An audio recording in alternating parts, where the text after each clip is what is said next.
So in my last video, I was saying that hypothetically I had asked Gemini, let's hypothetically say that anywhere between 1100 or you could even say 70 AD, but I would more think it would have happened after.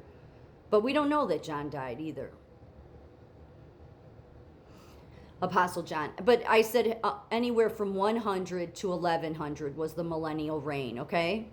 And I went through that in my last video. What's interesting about me picking that timeline is that around 1080, all the way into the 1200s, is when the church became very legalistic. They were torturing people for heresy. So that's what's interesting. So again, after 1100 would have been when God releases the beast. Again, not to be mean, but one final time, really, so people see this is how easily you're led astray. You'll just believe anybody who sounds good. But this is strictly about, this would align with the timeline. In a real-life historical scenario, the transition of the Catholic Church into a dominant political power that arrested and interrogated people for heresy So what it's saying here is actually factual. happened in stages, primarily peaking between 1080 AD and 1231 AD. This shift transformed the church from a spiritual body into a crusading legal institution. 1.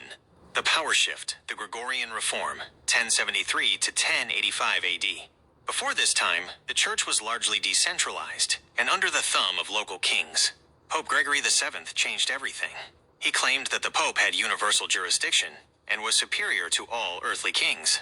The Dictatus Papae, a document asserting that only the Pope could judge anyone and no one could judge him. The result: this created the papal monarchy. The church now had the legal framework to act like a government with its own police power. 2. The first arrests for heresy. 1140s, 1184 AD. As the church became more powerful, groups of people, like the Cathars and Waldensians, began to protest its wealth and corruption.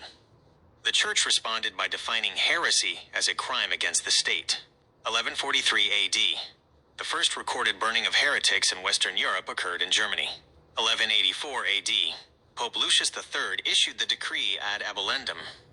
This is often called the founding charter of the Inquisition. It commanded bishops to visit their parishes once or twice a year to inquire, the root of the word inquisition, about anyone living differently or preaching without permission. 3. The full-scale military crackdown, 1208 to 1229 AD. When interrogating individuals wasn't enough to stop dissent, the church launched a literal war against its own people. The Albigensian Crusade. Pope Innocent III declared a crusade against heretics in southern France. This was the first time a pope directed the military might of Europe against fellow Christians. Thousands were killed, and the church seized massive amounts of land. 4. The Formal Inquisition, 1231 AD. The interrogating and arresting became a professional, permanent system under Pope Gregory IX in 1231 AD. The Dominicans. The Pope took the power of trial away from local bishops and gave it to inquisitors, mainly the Dominican order. Torture, 1252 AD. Pope Innocent IV issued the bull Ad Extirpanda, which formally authorized the use of physical torture by the Inquisition to extract confessions. Summary table: the rise of dominance. Year. Event. Historical impact. 1075 AD. Dictatus Papae. The church claims supreme authority over all kings. 1184 AD. Ad Abolendum. Local bishops ordered to actively search for and arrest heretics. 1208 AD. Albigensian Crusade. The church uses armies to wipe out heretical regions. 1231 AD. Papal Inquisition. Permanent courts established to hunt, try, and punish dissenters. 1252 AD. Authorization of torture. Torture becomes a legal tool for church interrogation. Why it happened then? Historically, this happened because the church became a landowner. By 1100 AD, the Catholic Church was the largest landowner in Europe. Heresy wasn't just seen as a wrong belief. It was seen as treason and a threat to the church's tax revenue and political stability. Would you like me to look into the specific manuals the inquisitors used to learn how to trick people into confessing during their interrogations? And if you want to know what those are, I can tell you a couple of them. I didn't record it. But that's all, like, true. So That's why think about how much deception everyone is under that they have protected that church. I mean, only the beast's deception can do that, because people will sooner protect that damn denomination than they will stand up for the will of God.